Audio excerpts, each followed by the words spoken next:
Dans la suite logique de la 3e édition de la Semaine nationale de l'emploi, tenue du 10 au 13 avril dernier, dont les thèmes principaux étaient l'agriculture, secteur d'avenir pour l'emploi et l'entrepreneuriat des jeunes, ainsi que les technologies et innovations pour les jeunes dans l'agri-business. Sidi Timoko Touré multiplie les actions pour exploiter davantage les opportunités d'emploi dans ce secteur. C'est connu de tous, le succès de ce pays repose sur l'agriculture. Selon la FAO, l'agriculture occupe plus de 60% de la population active du pays et contribue de 30 à 35% au PIB ivoirien. Et le ministre compte bien en profiter.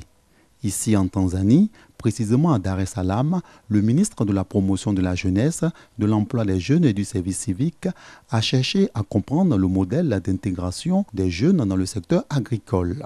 Il a visité le centre de Kwembe, spécialisé dans la transformation du manioc, également dans la pisciculture et la cuniculture. Particularité de ce centre, il est exploité par des jeunes diplômés dans des domaines autres que l'agriculture. On y trouve par exemple des statisticiens, des gestionnaires en marketing et commerce. Ces jeunes affirment aimer ce qu'ils exercent comme travail. Pour eux, la jeunesse africaine doit changer de mentalité afin de se prendre en charge. Les jeunes aspirent à avoir du travail au bureau, alors que si l'environnement institutionnel est propice pour encadrer la jeunesse, elle se sentira plus confiante à embarquer sur l'option de l'agriculture comme secteur d'emploi. Dans notre cas, nous avons bénéficié de l'appui technique de l'IITA avec une formation de print. Cette formation nous permet non seulement de produire, mais plus important, bénéficier de la chaîne de valeur allant de la production à la transformation et la commercialisation. Cette modernisation de l'agriculture est attrayante pour nous. Ce centre est géré par l'Institut international de l'agriculture tropicale, IITA, de Tanzanie. Pour ses responsables, c'est une belle expérience. En plus de l'encadrement technique, mon institution met à la disposition des jeunes notre focus premier, qui est de s'assurer de la détermination mentale de nos jeunes. Certes, notre objectif est de faire de ces jeunes des agriculteurs riches, mais le plus important est le côté innovant de la chaîne des valeurs. Le ministre Sidi Touré dit avoir pris bonne note de tout ce qu'il a entendu et vu lors de la présente émission d'imprégnation. L'agriculture est un fort potentiel de création d'emplois dans nos différents pays et il était bon que nous puissions voir les différents potentiels tels que cela peut exister dans les chaînes de valeur. Et ici, sur le centre de l'IITA, nous avons vu ce que la chaîne de valeur peut offrir en termes d'opportunités. Nous sommes contents d'avoir effectué cette visite et nous sommes fiers de ces jeunes qui savent se prendre en main et qui produisent pour pouvoir nourrir leur pays.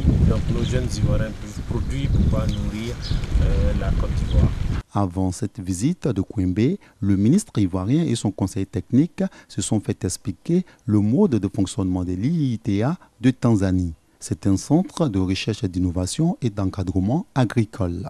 Une visite du dit centre a permis à la délégation ivoirienne de voir de plus près les équipements ultramodernes et leur productivité.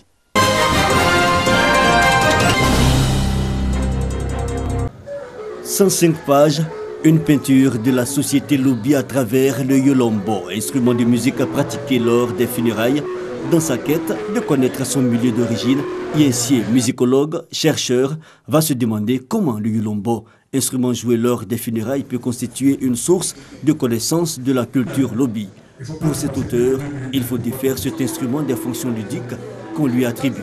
J'ai voulu, à travers cet ouvrage-là, décrypter un peu le comportement de cet instrument dans les funérailles pour aider les uns les autres, à savoir que derrière les sons musicaux que nous entendons, il y a d'autres réalités sociales qu'il faut appréhender à travers cet instrument. Axé autour de 3 grands chapitres, le livre Le Yolombo dans les rites funéraires à Lobi présente le peuple Lobi, puis l'instrument de musique et arrive enfin à son impact dans les rites funéraires.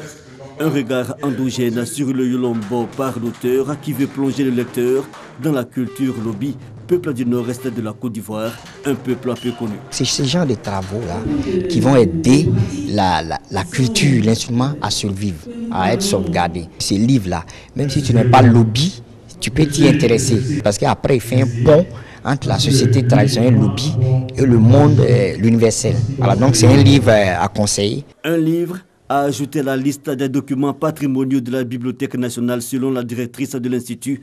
L'œuvre sera mise sur la toile du consortium des plus grandes bibliothèques francophones afin de permettre un large succès et contribuer à la perpétuation de la culture Lobi.